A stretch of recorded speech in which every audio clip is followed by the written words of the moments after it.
Pas shumë vitesh, Soni ka folur për herë të parë hapur për historinë e saj të dashurisë me Flori Mumajesin. Këngëtarja zbuloi se ata kanë qenë në një lidhje zyrtare që ka zgjatur plot 2 vite e gjysmë. Gjithçka nisi gjatë spektaklit Ferma VIP, kur në sfond po luhej një nga këngët e Florit. Në atë moment, Moza e pyeti nëse kishte ndonjë dobësi për artistin, dhe përgjigja e saj surprizoi të gjithë. Mos ma shaj Florin, është ishi im. 2 vite e gjysmë bashk. Kemi qenë zyrtarisht. Biseda vijoi me batuta, ndërsa Moza e pyeti nëse Flori është aktualisht në një lidhje. Por Soni preferoi të mos jap shumë detaje, duke u shprehur shkurt. Ai në punë të vet tani, unë në timen.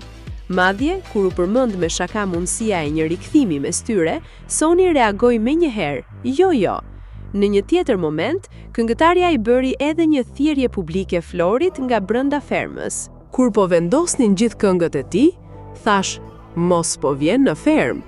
Po dron, pse nuk më ke sjell këtu? Tha ajo duke ju drejtuar më pas Mozës. Thuaju të më sjellin një dron, të lutem.